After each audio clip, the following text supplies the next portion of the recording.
What if every single thing that Rudy Giuliani and Sidney Powell were talking about in regards to Dominion voting systems, okay, Venezuela and Hugo Chavez, what if every single thing they said has been proven to be true according to CNN in 2006?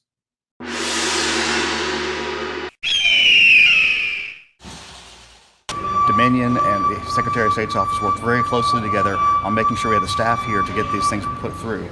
Dominion and the Secretary of State's office worked very closely together on making sure we had the staff here to get these things put through. At the very end, we had to go a little bit of extra time for our workers, which they liked. They got time and a half.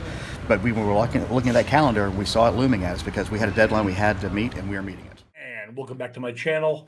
I'm your host, Ben. Please like and subscribe and share the hell out of this video because you're going to love it.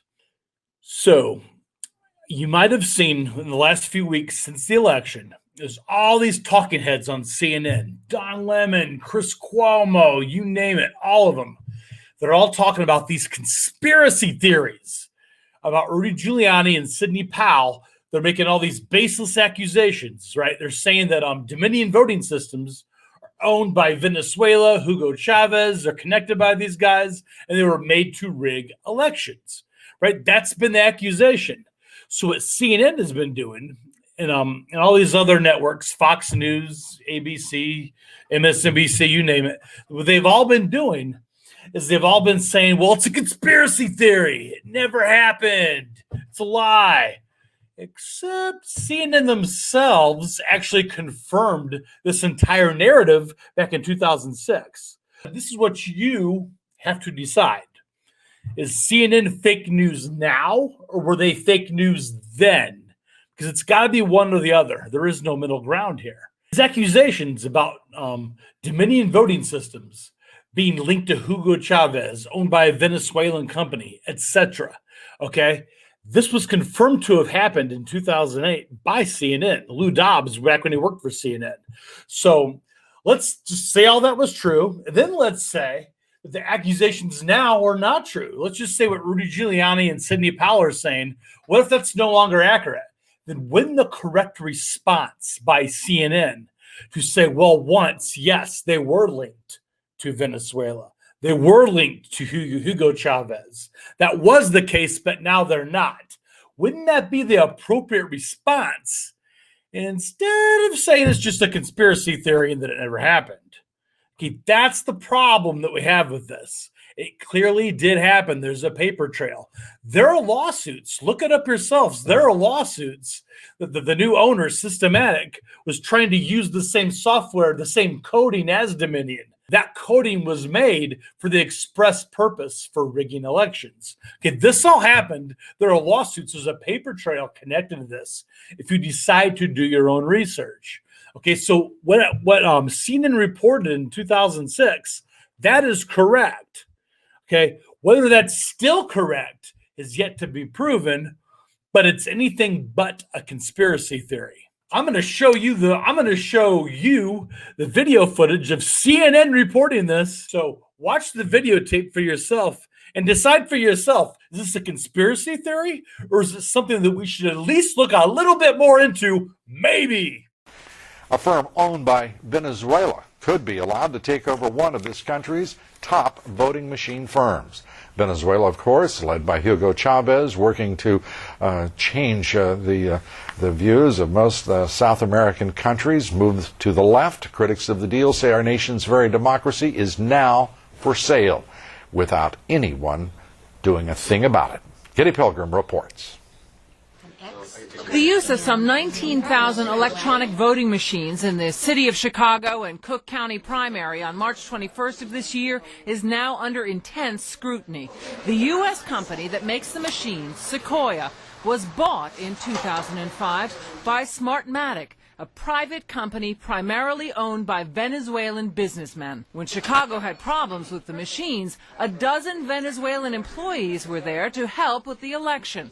Chicago officials are outraged. I think that American elections ought to be run by American companies and ought to be run by American citizens, not Venezuelan nationals. Smartmatic is technically based in Boca Raton, Florida, but the president of the company, Jack Blaine, testified to the Chicago City Council. Fewer than a dozen Smartmatic employees work in Florida. The majority of the workers are based in Venezuela. Watchdog groups question why U.S. voting machines would be under the control of citizens of another country, especially a country whose own election process is highly suspect. We believe this is a national security issue. There is no way that companies belonging to non-U.S. corporations should have access to our elections. The Treasury Department is supposed to monitor sales of U.S. companies to overseas investors where there is a question of national security, such as in the Dubai ports deal, the so-called CFIUS review process. Some in Congress are demanding an investigation. In the case of Smartmatic, there are a number of unanswered questions. That's why I wrote to the Secretary of the Treasury and asked them to review the ownership. It's offshore, it's murky, no one seems to know who owns it. Certainly our government should know. A potential risk to the democratic process.